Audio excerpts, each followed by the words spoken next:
Hello, everyone. Welcome tonight. We are on a live telephone town hall with Congressman Paul Cook in the 8th District of California. We'll be taking your questions in just a moment, and we really want to hear from you, and we want to hear what you have to say and what you think, what's on your mind. So if you'd like to ask a question, press *3 right now. Press *3 if you'd like to ask your question of the Congressman tonight, anything that's on your mind about federal policy, about what's happening in Washington, and how that's going to impact all. The Teleforum operator has been notified that you wish to ask a question. Right now to get in the queue to ask your question. And while you're doing that, we'll have a chance tonight to hear from the Congressman, and then we'll be asking you some poll questions to further get your opinion and learn more about what you think the future of our country and the future direction we should be going is. So without further ado, we'll turn it over to Congressman Cook to talk about what's happening. Congressman? Yes, I'm here. Great. Go right ahead, sir. We're eager to hear from you. Well, first of all, I want to welcome everybody tonight. This is a very special occasion. Just to give just an aside, today and this weekend, it's kind of the anniversary of one of my bills, the Welcome Home Vietnam Vets. God, it's kind of scary, but it was 50 years ago this year. I was in Vietnam as an infantryman, and that's one of my goals is to take care of the vets in the military and everything like that. So it's serendipitous, perhaps. Also, a little bit scary that some of the things that President Trump just signed yesterday in the anniversary tomorrow of my own Welcome Home Vets bill. So I'm looking forward to your questions. I hope I can give you a good answer, and we'll see what happens. I feel like I'm back in the classroom. Okay? Excellent. Sounds good, Congressman. Again, if you would like to ask a question of Congressman Paul Cook tonight, press *3 to ask your question. We do have a lot of people waiting to ask questions, so we'll try to get to as many of you as we possibly can. So please be patient, and while you're waiting, also listen to all of the other great questions that are going to be asked by constituents here in the 8th District. So our first question tonight is going to come to us from Chris. Chris, are you with us? That I am. Oh, great. Hi, Go Chris. right ahead. So, Congressman Cook, I'm extremely disturbed about all of this news surrounding Russian influence in the presidential election last year. So my question is, how much did Russia interfere in our election, and what can we do to prevent this from happening again? Well, this is a serious problem, and I think there's a number of investigations that are going on right now to determine how much he did influence. I've got a real problem with Russia. I'm on the Foreign Affairs Committee, and he's got very, very aggressive. And it's not just the United States. He's influencing some of the elections that are coming up in Europe, and I'm sure other countries. And I think that's why you see all the press reports of the House Intelligence Committee, and you also see the Senate Intelligence. They're looking for results, and they're going through the classified documents and everything else.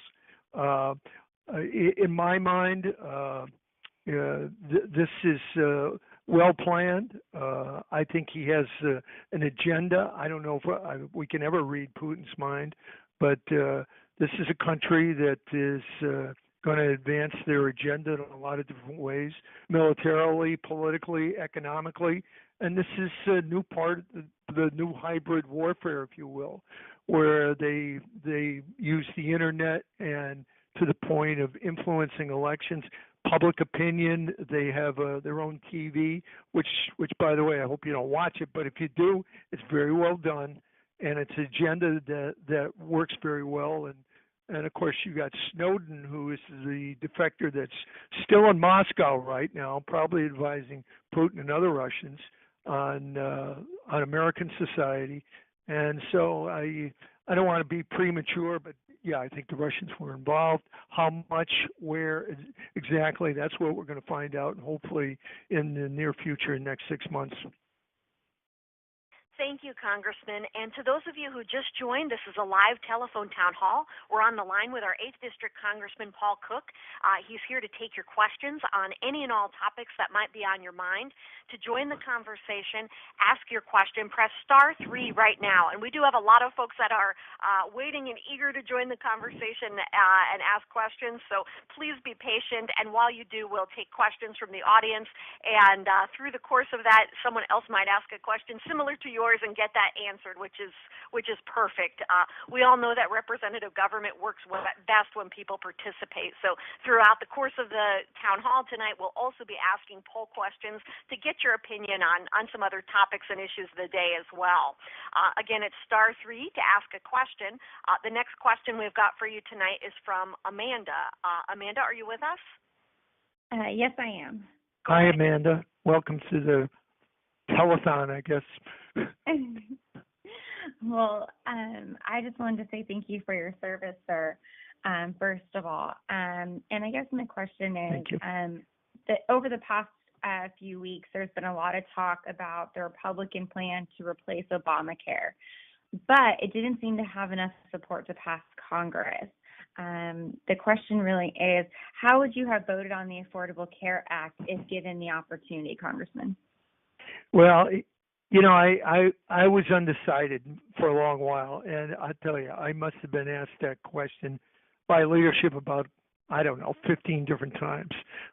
Years ago, I used to have Vietnam flashback dreams. Now I have dreams in the middle of the night about how I'm going to vote on the American Health Care Act. I had some problems. But you know, full disclosure, I was against Obamacare. I thought it was flawed. I thought it was the way it was passed the first time. There were some serious problems with it. It's been around now 7+ years, and a lot of the problems are coming to light right now. I wanted to make sure that I didn't just want to pull the plug on it and not have a safety net for all those people. There's a lot of people that are going to get affected, unintended consequences of being involved in that. So that some of those things I wanted a comprehensive replacement plan. You know, I kept hearing, well, it's a work in progress, and we're going to send it over to the Senate, and the Senate is going to do this, and of course we're playing beat the clock there. And you know, in the back of my head is, I understand what's going on, but I every time they would have a change, whether it was the score from the Congressional Budget Office, it raised like even more questions that I wanted answered. So each day, it seemed right up to the end, I was still saying, now wait a minute, let me see the final amendment. Let me see how it's going. I've got to. I like to read through things. I want to see where it says this is probably one of the most important pieces of legislation that's going to be acted on, and we had to do it right. And if we don't do it right or didn't do it right, and it wasn't prepared and the Senate rejected it, or it came back and it was half-baked, the American people would blame us, and rightfully so. So I thought, you know, just the fact they had issues with the reconciliation, that the time clock was going, and I think we needed more time. Obviously, a lot of people at the end there had serious doubts, and I was disappointed. It was like we were playing beat the clock, and a lot of questions kept coming up. So I was still not ready to vote for it, particularly since there were 3 votes that were involved. Ours going over the Senate, and God only knows what they were going to do. And I hate to be so facetious, but then back to us.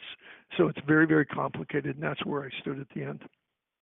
Thank you, Congressman. And that actually brings us to the first poll question that we're going to ask the people on the line with us tonight. So we want to get your opinion, those of you who are with us tonight. And the question is this: do you support the repeal of Obamacare?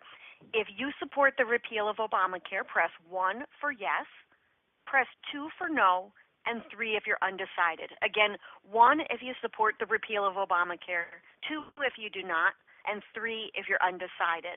And if you can register. Your response has been registered. Much appreciated, and that'll be very useful information for Congressman Cook and his office to have as we move forward on that very important issue. And while you're all answering that question, we're going to go to the next question we have from the audience for you, Congressman, and that question comes from Taylor. Taylor, are you with us? I'm here. Hi, how are you? I'm good. How are you? I'm hanging in there. Great. This is my first town hall meeting, either in person or over the phone, so please bear with me. But oh, great. Yeah. Thank you for your service to both your country and your constituents. Thank you so much. Yeah, thank you. So my question is, many of our previous presidents, they've been talking a big game about reducing illegal immigration, and no one's followed through on it. Where do you stand on President Trump's proposal to, build a wall along the southern border? Well, it's a huge, huge problem, and obviously it's exacerbated every time there's a terrorist incident, and of course, if there's somebody that's in the country illegally or what have you, it gets a lot of news attention. I think what he's talked about, the physical barrier like a wall, I think that's part of the answer. I really, really do. It's going to take a while to do that. But, the ones who are in the middle of doing this is the Border Patrol. They have a very, very tough job. They need the technology. They need the money, because it's not just illegal people coming over a hill or what have you. We have a serious problem with drug cartels. We have drugs. We have human trafficking that particularly operate on our southern border.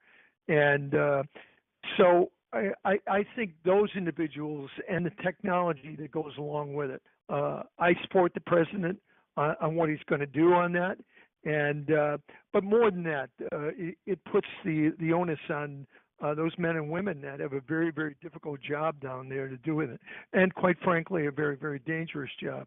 I think President Trump is going to address the issue. I don't know if he's going to get everything he wants. There's funding difficulty, and of course, but I support what he's doing right now. I think we also have to straighten out the policy on sanctuary cities. In the news today, I guess the mayor of Seattle is suing the president, and I know that he has threatened to withhold federal funding. I think you got to make sure that policy is enacted in law, and so that, or else you're going to have all these lawsuits because it involves funding the exact duties that are required for cities and their administrations to comply with federal law. I hate to sound like a lawyer, but unfortunately, it's going to end up in a lot of courts on how we determine some of these cases. But at least my constituents, they're very, very concerned.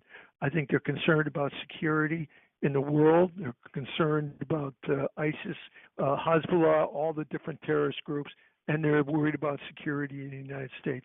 It's a big issue and one we must address. Thank you, Congressman. And on that topic, our next question comes to you from Kathy Heron from Victorville, and she's got a question about sanctuary cities. Are you with us, Kathy? Yes, I am. Go right ahead. Hi, Kathy. How you doing? Oh, I'm doing okay. Fair to Midland, I guess I can say. And how about yourself, sir? Well, a little busy, a lot of things going on, and but it goes with the territory, right? Absolutely true. Now, I voted for you because I believe that you're a man of your word, and that you were going to follow through with everything you said and pledged during your campaign. Now, my question to you is, and I'm sure you already heard about it because it was on the news, Governor Jerry Brown's trying to pass a bill. All right, maybe not pass a bill, maybe it might be using a different term, but trying to get legislation. Sanctuary state?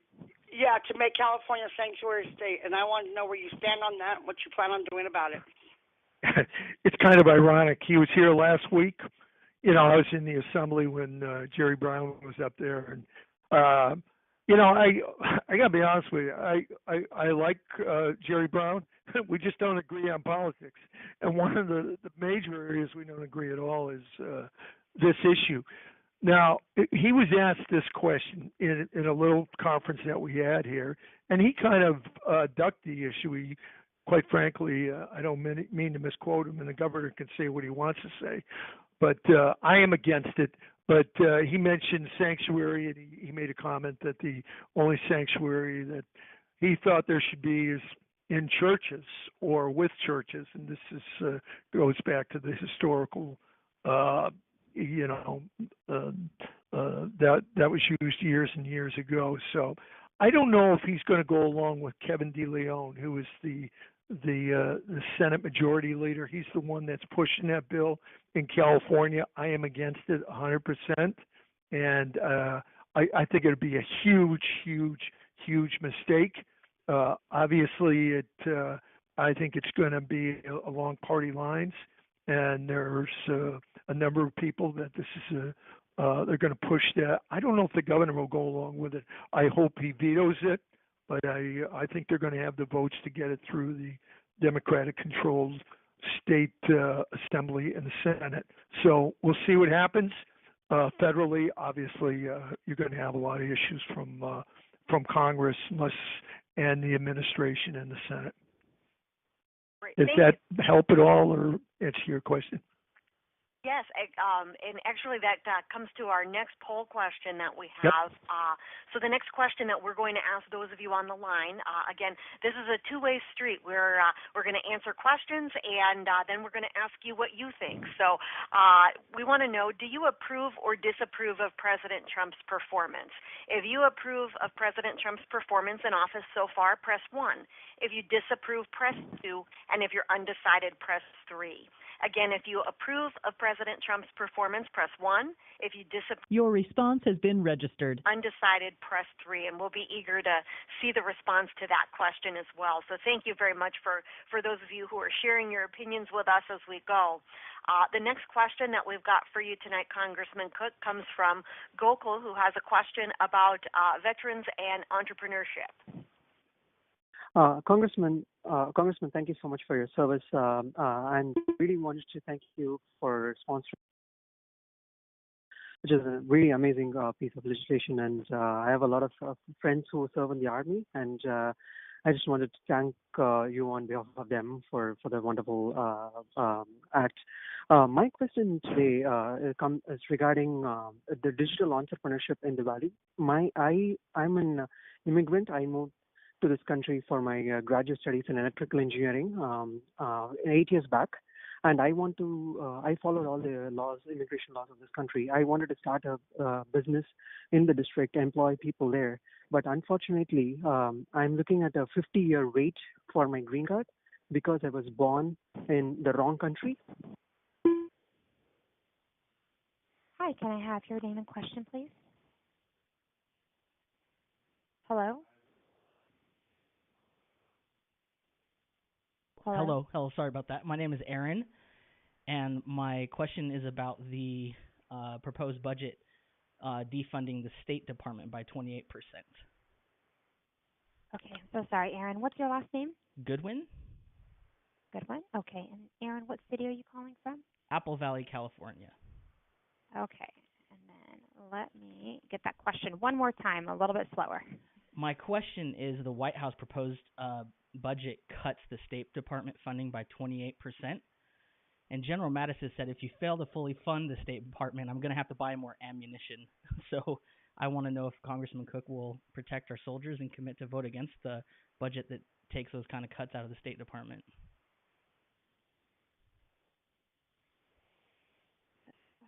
Okay.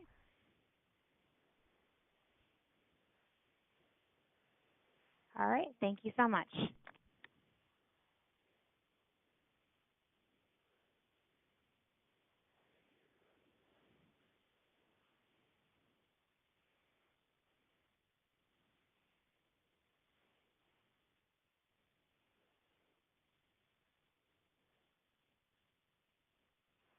What you're talking about right now, and the other classic example might be the VA, which has really, I think, dropped the ball over the years, and that's part of the reason I had the the higher the Vets Act. So to make a long answer relatively short, yes, we got to make sure we expedite somebody like you, somebody that has somebody has the fire and ability to be a great American citizen, and we need you and we want you. Thank you, Congressman. Our next question is going to come to you. It's about the budget, and it is from Michelle Burgee. Michelle, are you with us?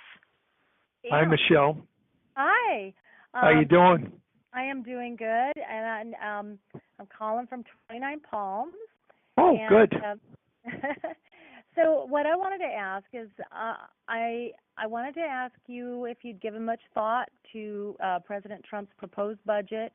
And my big concerns is I'm seeing a lot of things cut to finance some of the things that I think we absolutely need, but some of the things maybe not so much. Maybe they're too much to pay for. And I was wondering if I could kind of get your thoughts on the budget, and also whether or not you wanted to hear from individuals like me as to what kind of things we want protected, and if so, how would you like to hear about those things? Yeah, I actually like emails, cards, letters, whatever way. Yes, I do want to know. And budget questions. First of all, I thought you were my wife calling about our budget, but I appreciate the question. I don't like the budget. I do like the part for the military because we've got some real serious problems with maintenance, readiness, et cetera, and there's that was addressed. It's basically only 3% over the Obama administration, but the rest of it, I was really disappointed. And yeah, there's some things in there. One that kind of there's some of the programs in there are never going to survive coming over here, and we're going to, in the sense that we're probably there's going to be a number of us that are going to push for inclusion of certain things like that. So yeah, I'm giving you a straight answer. I didn't like it, other than the military portion and that national security. But I have. Unfortunately, it's going to come over here. We're going to have some discussions, and many of these items. And yes, I want as much input as possible on a lot of these things there that could seriously affect the quality of life in my district and throughout America. Great. Thank you, Congressman. And just as a reminder for everyone who's on the call, if you'd like to ask a question and join and participate in the conversation, press *3 right now. We do have a lot of people who are eager to ask questions, eager to participate in the discussion. So as you wait to ask your question, we'll get to as many of them as we possibly can in the limited time we have here. And then you can stay on the line and listen. And lots of folks are asking questions about some of the most important issues that are on so many folks' minds. So if you're not able to ask your question, someone else may have a very similar one as well. But please, we encourage you to participate. We encourage you to take part by pressing *3. And the next question we have is from Betsy McDonald, and it's about federal lands. Are you with us, Betsy? I'm here. Thank you. Great. So I'm from Bishop, California, and our economy in the Eastern Sierra, you know us from Mule Days, I know, yes, depends on healthy federal lands. Do you support efforts to sell off our federal lands? And if so, to whom and why? You know, I think you got to be very careful. When you open up that whether we're going to sell it, we're going the other way right now in terms of the district. My district, I think, is like 85% federal land. I'm concerned about the impact it's going to have on the few remaining jobs. We've closed all the mines. Some of the things Bishop has influenced a lot of their Inyo County, that area. It's mostly already federal land, or it's controlled by the water district and things like that. The issue that I have is we got to make sure that they just cannot sit there. A lot of these go through the maintenance of roads, That's still a responsibility in BLM areas. Uh, I'm always concerned about forest fires up there in the mountains. I'm concerned about fire trucks getting across, quite frankly, from Nevada to California and vice versa. Flash floods that wipe it out. So I think we got to be very, very careful when we start doing that. But the question itself almost poses a giant developer coming in there. My issue, particularly in your area, that is one of the most beautiful places in the world, and I don't want to disturb that. We had a land exchange in the area north of you, in Mono County, where we switched some lands from federal land to private land so that we could expand or modernize the ski resort, Mammoth. I hope everybody uses it. Somebody told me that, I don't know, something like 50 or 60 feet of snow. I know it's been a great, great year. And the other thing we're working on right now is we're trying to get Alabama Hills, which is to the south of you right now. We had a bipartisan bill. We got through on this. This is still a number one goal. Had it over there in the Senate. It just sat there. No opposition or anything. So sometimes trying to get a bill like that where we take care of public lands and actually consolidate it and bring them back and preserve that. And that is still my number one goal for the northern region there, is to have that Alabama Hills National Scenic Area, which will be federal land, but that everybody can enjoy. So that's an objective. We're going to continue to pursue that, and we'll see what happens. And we're going to have these things backwards and forwards. But as I said, particularly your area, we got to make sure we take care of the jobs, but we got to also preserve some of those beautiful areas that can be destroyed if we don't do it right. Okay? Great. Thank you, Congressman. And that actually comes into our next poll question that we had for the folks that are on the line with us tonight for our audience. Do you support or oppose more restriction on public access to federal lands? Do you support or oppose more restrictions on public access to federal lands? If you support, press 1. Oppose, press 2. Undecided, press 3. Support, press 1. Oppose, press 2. And undecided. Your response has been registered. Everyone who's been sharing their opinion with us, who have been asking questions, and who've just been on the line participating. Our government works best when the people participate, and so that's a two-way street, and that's a two-way conversation. So we're really glad to have that opportunity with you and with everyone on the line tonight. The next question we have, Congressman Cook, is from Robert Lombardo. Robert, are you with us? Yes, I am. Great, go right ahead. Hi, Bob. How you doing? Very well, Congressman. I'm curious now that the health care bill has not gotten the support it needed. Is that going to affect their ability to make changes to the tax law, which are so badly needed? No, I think that's still one of the top priorities. It's quite frankly, it's a top priority of the president. We're trying to, quite frankly, beat the clock with health care with a very, very complex bill that you had to do it right. And that's, how I answered it previously. But this is, we need tax reform.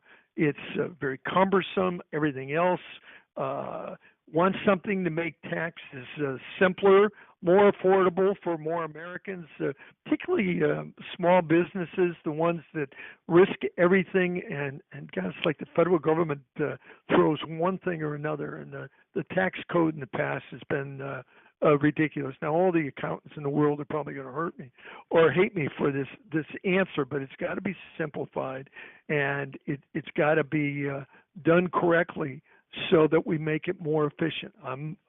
Taxes are a way of life, but we've got to cut through this. It's a big objective. It's not going to go away. Now, is it the number one? Is it my number one objective right now? No. I would say it's number two. The number one issue, of course, is the clock is ticking. on the continuing resolution that was passed. We could have serious consequences on April 28th if we don't solve this, get the budget passed, and I am bound to determine that we've got to address that. The consequences will be devastating if we don't get some kind of bipartisan support so that we have that budget which is lingering from the past. So all these things are on the table. It's probably been the busiest time in the 5 years that I've served in Congress, where you go week after week after week, and being on all the committees. And as I said, it's been very, very strenuous. Tax reform, it's up there. I am not on the Ways and Means Committee. But this is something that I constantly weigh in, because this is something my constituents always talk about. And if you're a small business person, boy, government just throws one thing after another. I don't know how you do it. I don't know how anybody does it. So we got to make it easier. We have entrepreneurs out there that can do a lot of things. They can hire people. They can actually make more and create more wealth for their families and everyone in their community. So that's where I stand on that. And you cannot slow down. When you get knocked down on one thing, you got to keep driving and driving and driving. And that's the name of the game here. Thank you. Thank you, Congressman. Our next question is going to come from Bonnie, and it's about the investigation with Russia. So, Bonnie, are you with us? I'm with you. Go right ahead. First of all, may I tell Congressman, thank you so much for all you do for veterans. I want you to know that. I come from a Marine family and a cop family. So I'll start with that. Well, thank you so much. I'm very passionate about that, and that's, I ran on that, and I'm not going to change on that. I am what I am. So thank you. And so am I. And I'm a Democrat, and I... Good for you. My parents were Democrats. Right. What I'm going to tell you is my husband and I have had a house in Big Bear Lake for, the last 20 years, house down here. We finally decided to sell the one down here. I still work what I call down here in the flatlands, but we are now registered to vote up there in Big Bear Lake, which makes me so proud. And it also makes you my congressman. Well, thank you very much. I hope I don't disappoint you. From everything I've heard, I don't know that you will, because I have voted for Republicans, even though I'm a Democrat, because I believe people should do the right thing. Well, I'm a Republican, and I have voted for Democrats. We have. Now, don't tell Republican leadership. They'll probably throw me out of the caucus or something. I'm sure I'm only kidding. They never heard any of this, sir. At any rate, we have a president that obviously I did not vote for, and probably 3 million more people in the country didn't. But the truth is, we all want him to succeed. The cloud that sits over this administration, with the Russian connections and the Russian this and the Russian that, needs to be dealt with one way or another. And you have in Congress the young and what is a great guy, Devin Nunes, running to the White House, picking up information that he then turns around and gives back. You have to understand how many of us, millions and millions and millions of us, are extremely, if not confused, going, something is very wrong here.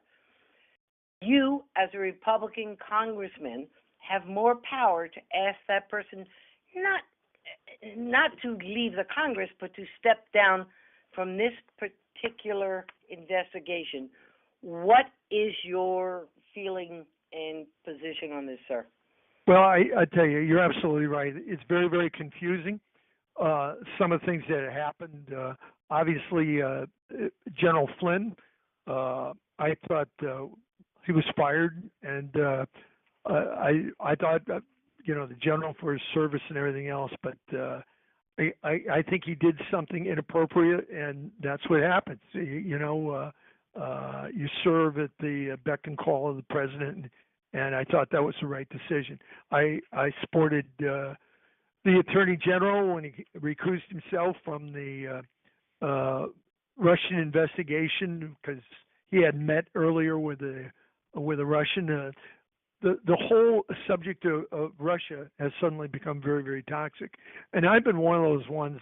I'm obviously on the Foreign Affairs Committee. I'm vice chair of the Foreign Affairs Committee, and I'm on the House Armed Services Committee. I'm on the Terrorist Committee, and the Russians have had a history since Putin has taken over of bad behavior, and you cannot trust them. And certain people there, they have done certain things which I don't know the whole detail myself. I get access to some classified material. I'm not on the intel stuff. And just like you, I want to get to the bottom of this. I mean, this is national security. This is somebody meddling in our political process, our freedoms, and everything else. And not only that, he's probably the greatest, as the phrase they use in the Department of Defense, meaning the existential threat, meaning Russia has the capability to destroy us through a catastrophic war. I am very, very disturbed on how this is handled. The one good thing about it, if there is anything, compared to a year ago, where there are many people that were talking about Putin as if he was our savior and a good guy, and giving him a pass for what he did in Georgia, what he did in Ukraine, what he did in Chechnya, and I can go on and on and on. I'm a history major, and obviously I was going to be a Russian history major, but my Russian speaking ability is horrible. So you're absolutely right. I don't want to be premature. I don't know where they're going with this investigation. It's not just the House investigation with Congressman Nunes. You got the Senate that has another one, and you have the FBI. So hopefully all three of these are not going to be politicized, and they have to remember that the bottom line is this is not Democrat, this is not Republican, this is not independent, this is the national security of the United States and online, and we have got to get this right. And if we have an enemy at the doorsteps, the American people have got to know about it. Thank you, Congressman. The next question we have is going to come from John Howell about the AHCA bill. John? Yes, thank you. Congressman, thank you very much for holding this town hall tonight. It's very much appreciated, and I've heard a lot of great questions tonight. Thank you very much, and I appreciate you calling in. I know that there's a lot of people out there, and I try not to dance around these questions and be as candid as I can on this stuff. So appreciate your call. My main reason for calling is to try and get your perspective as to how the Republican leadership came across so inept on the presentation of this health care bill and created this false deadline and didn't take into account every member of the conference. And I'm referring specifically to the Freedom Caucus, who I think were making incredibly good points about how bad this bill was. And why is it that the Republicans couldn't have taken their time and really thought this thing out and had a cohesive conference? Because we weren't going to get one Democratic vote. It just seems like it was Keystone Cops here, and I'd like your take on that. Well, in so many I like your analogy about Keystone Cops. But in many ways, I thought it was hurried. Newt Gingrich was on some show, and he was talking about the same thing, and the fact that this artificial deadline, because they were trying to get the reconciliation rules of getting it through the Senate. Hey, we cannot control the Senate. They have arcane rules over there. We got our own house to be in line here. And, every day there would be a change to this and a change to this. And, I try to read things, everything else. Maybe because I'm older than other folks. I don't like change. When there's change, I get worried. I want to see why we're changing it, how we're changing it. And I'm talking about how we're going to implement this. So this was always, I hate to use that phrase, a work in progress, which I don't like that term. But you're right. It wasn't cooked all the way. I think there were too many moving parts, particularly going to the Senate and then coming back again. Meanwhile, the clock was ticking, and when you can only control so many variables, and you can only control the House variables, and I think they were already looking over at the Senate and what we're going to do, and then you got the president involved and everything like that. And when you rush it like that, I think a lot of us had the feeling, whoa, time out. We got to make sure we do this right. Because if we screw it up, we screw this up the way the Republicans did 7 years ago, or excuse me, the Democrats 7.5 years ago, and pass a bad bill, then we're going to own it. So you know your comments are right on target, and maybe there might be a blessing in disguise. I hope we learn from this, and that is that we got to get everybody together, and maybe we have to have lock everybody in a room and have our own. And if you're going to be a Republican, we've got to agree to do things together. You notice Nancy Pelosi, Nancy takes no prisoners.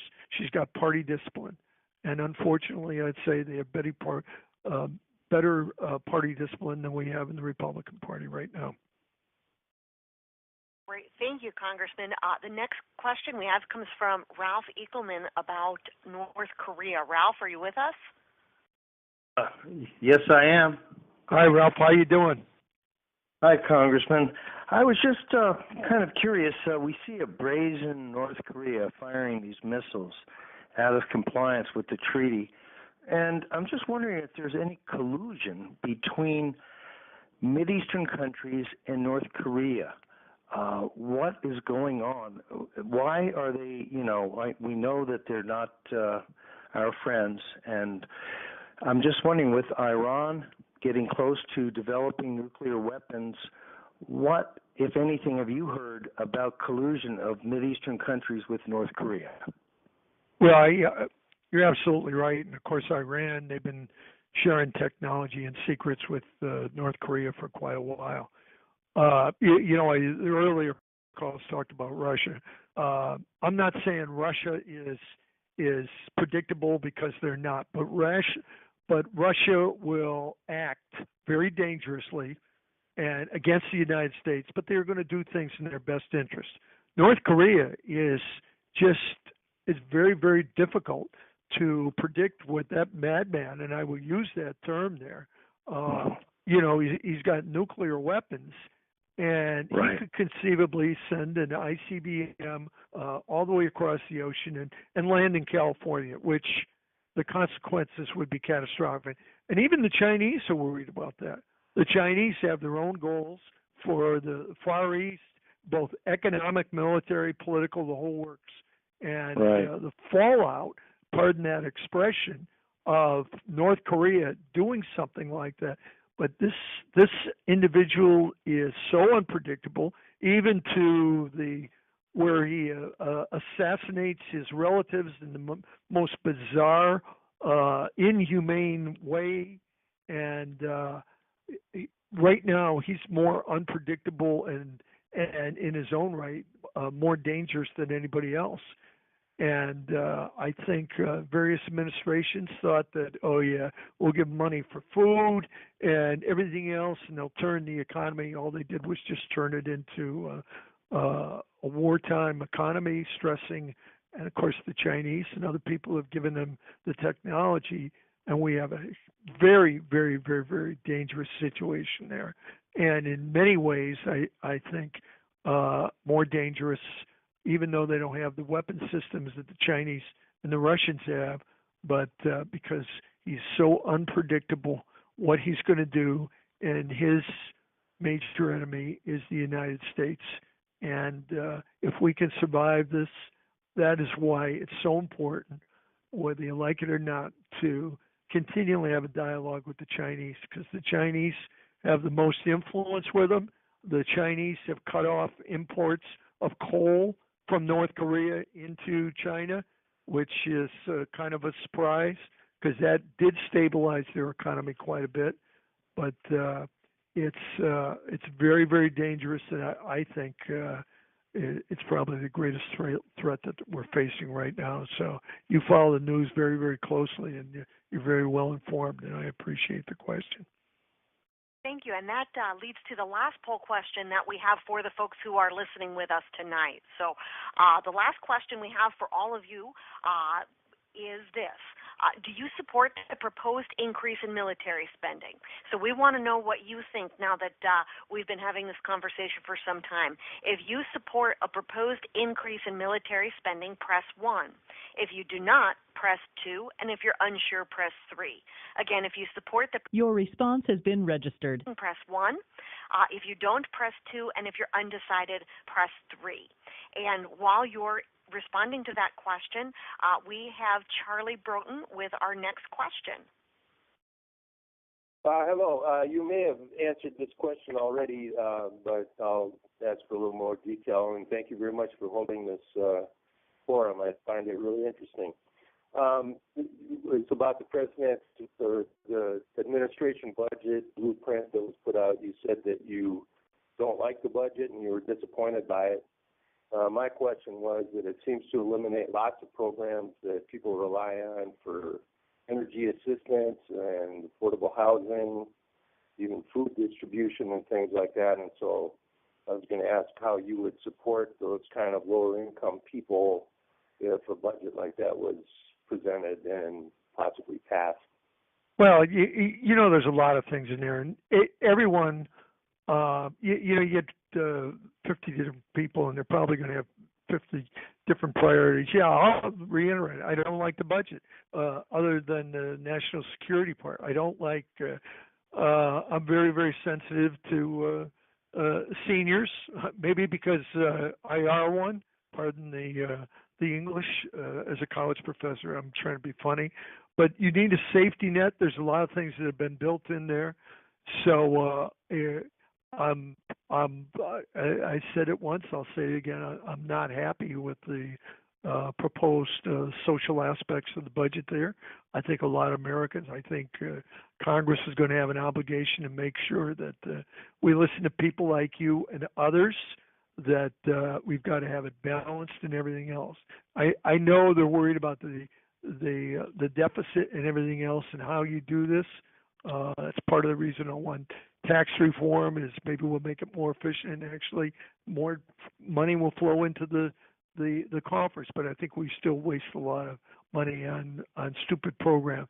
But there's a lot of great programs out there, and there's a lot of programs that have been around for a long time. And Medicare, I support that. I support a lot of seniors programs. And I was a little disturbed. One of them in particular was cutting the funds for the, just to give you an example, the Center for Disease Control. 6 months ago or 8 months ago, we were talking about putting more money in for Zika virus and the mosquitoes and Ebola and some of these pandemic illnesses that can wipe out tens and hundreds of thousands of people. And it's like, God, have we forgotten some of these things that we had built into the budget? So we're going to have a dogfight on our hands, and I'm going to weigh in on this. I was in the budget committee. I don't know how many budget committees. I was in local government and then state government, and I said I am not going to get involved in the budget committee again. So I'm on obviously the House Armed Services and Foreign Affairs. But between you and me and everyone is calling, it all comes down to the budget, because that's where the money is going to be on which program you want and how much goes there. And if it's not in there, somebody is going to be upset or somebody is going to be happy. So we've got to listen. That's why I tell people, send emails, let me know. I value the input that you have out there. It's the only way I can make informed decisions. I don't know everything. I'm the busiest I have ever been, and I'm not going to complain about it, but I lost track of whether I'm I'm on three major committees, the subcommittees, and I'm on the NATO Parliamentary Assembly, which means I'm going to go to more for a NATO meeting across the Atlantic. I think I have a high level of energy and everything else, but boy, this year I've been doing more reading, more things, because everything is so important, and we got to do it right. And that's why we value your input. Thank you. Thank you, Congressman. And folks, we're coming down near the end of our time. We've got a little bit of time left together, and we're going to take one last question, and then Congressman Cook is going to have some closing thoughts for us tonight, and then we'll sign off. So our last question is going to come to us from Catherine Regner. Catherine, are you with us? Yes, I am. Go right ahead. Hi, Catherine. How you doing? Hi. Very good. Thank you very much for taking my call. First of all, I'm very angry and disturbed about what's going on in Washington. The health care was one of the main reasons President Trump was elected, and Congress has really made a mess of this now. So I'm very concerned what's going to happen with this. And I think the Russian thing is a distraction being used by the Democrats to lessen Trump's plans for America. Can tie him up in all this distraction about Russia, and maybe they did try to influence it, but there's no proof that they did anything to the actual votes. So my question to you is, how can the Republicans unite behind President Trump? I'm very disturbed about the things Senator McCain says, Jeb Bush says. It's just the party is not united, and we're not going to get things done unless we are united. Yeah, I think it's a great question, and you're absolutely right. And when one particular party, whether it's the Republicans, the Democrats, when they're united, they become a very, very powerful force to get an agenda that through into law, they govern, they get things done. And right now, there's been a lot of distractions. Part of it is induced by people from the outside. Part of it is induced, I think, by the press. And I kind of agree. Devin Nunes is kind of caught in the middle. He's the chair of the House Intelligence Committee. I know Devin. He's very conscientious. I think he does a great job. And he's been getting killed in the press and everything like that. But as I said earlier, there's like 3 independent investigations going into that, and we'll find out what's going on. President Trump, he's my president. I was surprised at how involved he got in the process. And so I was delighted about that. We're not always going to agree with everything, but I'm a Republican, and I'm going to support the Republican president that's there. We've got a lot of issues. This is a new group here. Quite frankly, I think we forget that this is a new Congress. We've got people that were never in Congress before, and it kind of takes a while. We hit the deck running, and maybe we did a little bit too fast, too much, too quick. And I appreciate President Trump's excitement, engagement. He hasn't even got his full cabinet in place yet. A lot of so government, which is very, very complex, and I'm not making excuses for it because I'm always criticizing that it's inefficient and, we make it very, very difficult. But you're right. We've got to get together, and we've got to remember, we've got to find those areas that we agree what our national agenda is, and we got to find those points of focus on the way, those central points that we as Republicans, now that we have the presidency, we control the House and the Senate, there's no excuse not for us to have our agenda, which we've been talking about for a lot of years. So if not, this is our chance to get it right. If we don't, shame on us. I want to thank everybody for calling in tonight. I don't know if there's any more calls, but I think, at least to me, we've had a lot of different things that we covered. I enjoyed it. I felt like I'm back in the classroom again, whether I'm teaching at Copper Mountain College or University of California or Riverside or Cal State. So this is a different environment, but I enjoyed it, and I hope everyone that was on the line got a chance to hear my responses and what I felt about certain things. Great. Thank you so much, Congressman Cook. Thanks to every one of you who's been on the line with us tonight. What a great discussion we've had. What a great opportunity to interact and discuss, to ask questions, listen, learn, hear about your opinions as well. So thanks to all of you for joining us. We're about out of time, and we're going to sign off. You can learn more by visiting our website, following us on Facebook and Twitter, and we look forward to the next time to have the opportunity to discuss with you again. Thank you all, and good night. Good night. Take care. God bless.